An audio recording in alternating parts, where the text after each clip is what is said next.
what have been the pluses and what have been the minuses? And how has this really kind of, I'm all about awakening, and we're all about how do we awaken new ways of being and doing in organizations, and how has this done so for your organization?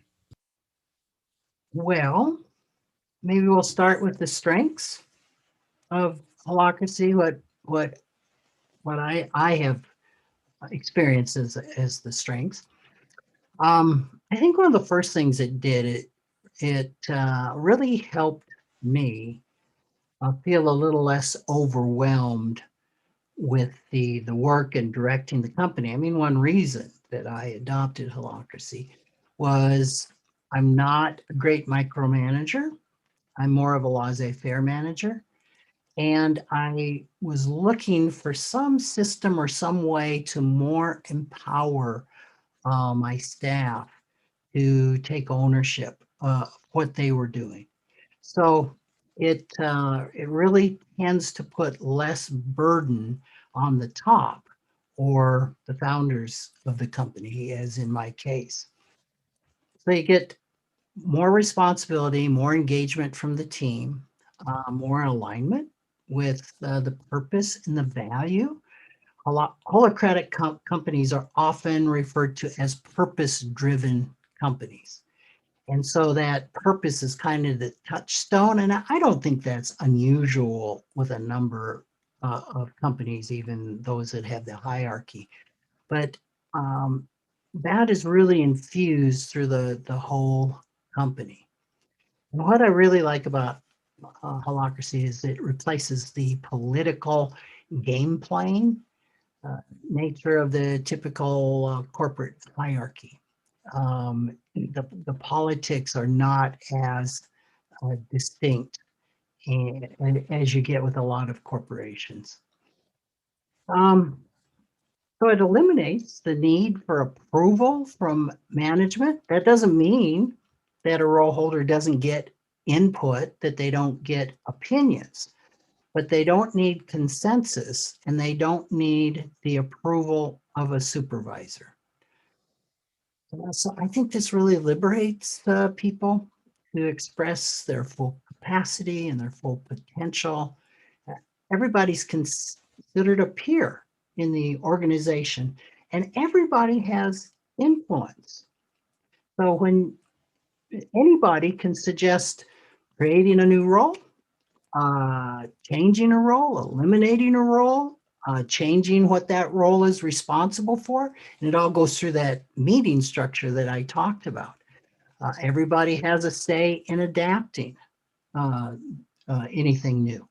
So it, it, it goes beyond just giving lip service to empowering employees and associates. I mean, it really does it. Um, the focus is on the evolving the company. You know, what is good for the company is typically kind of the bottom line. Um, there's no real franchise fee to start a holacratic company. There's no expensive software. You know, Glass Frog is there, but I think it's $7 a month per seat or something like that. It's very inexpensive. Uh, there's greater transparency in holacracy, especially when you have the right role holders. For example, I remember I was late to a holacracy meeting one day, and I came in, and my staff's they're just going through it. They're processing stuff. They're bringing things up, and it was such a relief to me to not have to be the leader. In fact, as a lead link of a circle, the lead link can't be the facilitator. Um, and I've heard things, you know, I hear things in meetings that would have never heard in the more hierarchical uh, structure, or, you know, maybe more water cooler talk. And the reason is that the meetings in holacracy really provide a safe space to say what you really think. There's one round that's called the reaction round. And in the reaction round to any proposal. The person speaks to the circle, not directed to any person, and they can speak as long as they want and can't be interrupted. So it really provides that place for everybody to have their say. I think Holacracy works great for virtual companies, which we now are, thanks to a worldwide pandemic. It works really well for startups. And I think if we want to take it to a little bit more spiritual level, which you might not think of an organizational structure being spiritual, it really supports the practice of becoming present. And if you think about it, like the book Getting Things Done is really all about how to get everything, all the clutter out of your mind so you can become really present. And there's a lot of things like the Enneagram that, I mean, it really, if you drill down to it, is about becoming present. And Holacracy really supports that because it is encouraging a person to sense into any tension that you hold with the organization. In other words, what could be and what is, if there's a gap there, that creates tension. So those are some of the positives that I have experienced in becoming a holacratic organization. I can now, whoops. Oops. What are the work-ons, Rick? Like, I love this whole concept of being present, because really that's what an awakened organization, we're all more present with each other so that what is meant to happen will work through us so that we become of service to our communities and our organizations and the people we work with and the environment. So I love what you said. And I know what is real always has some drawbacks. There's this kind of, so what are the drawbacks? And I'm curious also about the impact on humanity, because you've talked a lot about roles, and I'm very interested in bringing humanity back in organizations. And we're a lot more than our roles. So let's hear from you in terms of what are the drawbacks? What do CEOs need to be aware of? What do leaders need to be aware of if they bring Holacracy into their organization? Yes. I think I'm the poster child for how not to do Holacracy. So I can really speak to the drawbacks of Holacracy. One of this could be a positive or a drawback. It requires employees that have above average emotional intelligence, that are drawn to personal development, or maybe we could just summarize that to say that have a good degree of maturity and confidence. Now, it's harder to find employees like that. I have a headhunter who recently told me that I could not hire him anymore. I said, why? He says, well, 3 things. You're far too picky, and that is comprised of 2 things: is you want really competent people, and then you have to have people that fit your culture and who are incredibly emotionally mature and have emotional intelligence, and you live in Rapid City, South Dakota. So you put all those 3 together, we're not taking you anymore. And it's true.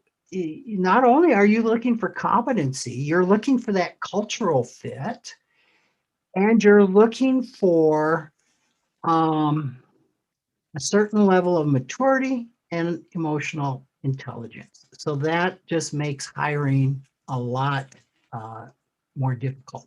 And you're looking for employees that will thrive without a supervisor directing them. So Holacracy is not a good place for somebody that absolutely needs a supervisor to tell them everything to do. They come in during the day and somebody lays out their whole day for them and really micromanages them. And quite frankly, there are people that desire that type of environment or that need that type of environment. Another drawback is that employees being more responsible, having more emotional intelligence, are responsible to handle their issues with another employee. There's not a supervisor to go to triangulate. Now, that said, in our company, that culture and compensation circle, we do have a mediator that will pay attention to the people side of the business. So I'm not saying that help isn't available, but you don't necessarily go to a supervisor to fix the problem and go over to employee B and come back to you and to do that type of triangulation. So I'm guessing I actually ran some of my thoughts by one of my associates, and I said only probably about 50% of the workforce can work in a holacratic system. And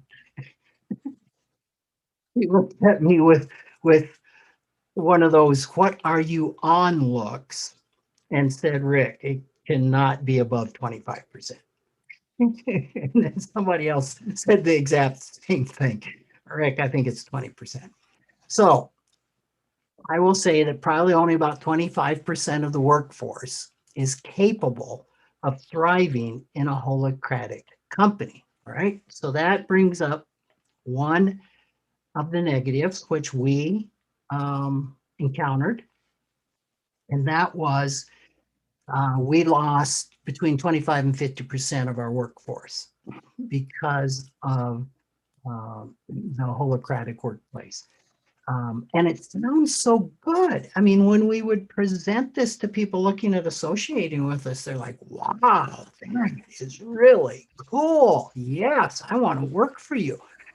And then when they came on and they found out the degree of responsibility and that there is no triangulation or supervisors or people hovering over you, they found out they couldn't work in that environment.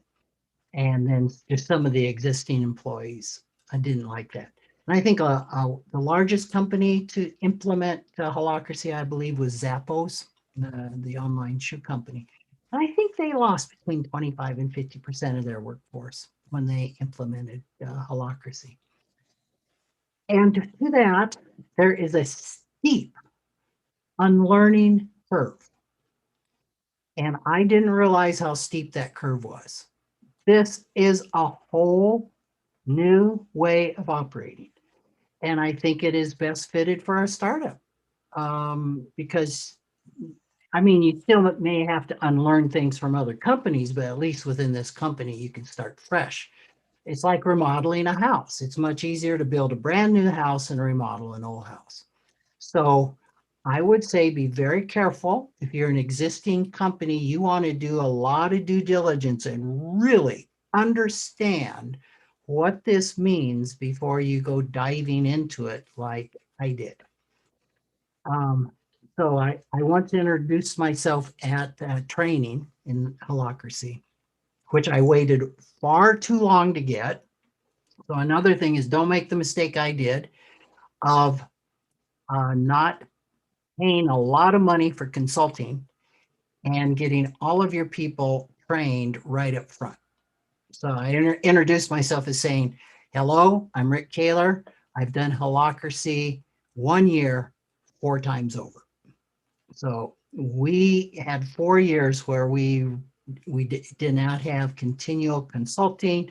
We learned a lot of bad habits. We did a lot of things wrong.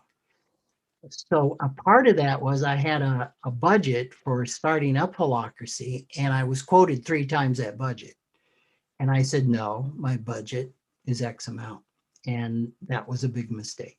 So when I said that, there's no franchise fees to start up a holacratic company and there's not expensive software, the startup costs are still significant because you really, really need consulting. And I would even recommend getting the training right out of the box. And the last thing is it can be hard for founders to make this transition. Do not become a holacratic company if you're into micromanaging, if you're into control and you enjoy that. Uh, it's not going to work well, because part of the holacratic company is letting go of your control and your micromanaging and empowering people to make decisions. Uh, that doesn't mean that necessarily things will go off the rail and you'll have no say in them, but it does mean that the founder needs to step back and really empower the people that are in your organization to truly be able to make their own decisions without feeling they have to check with you.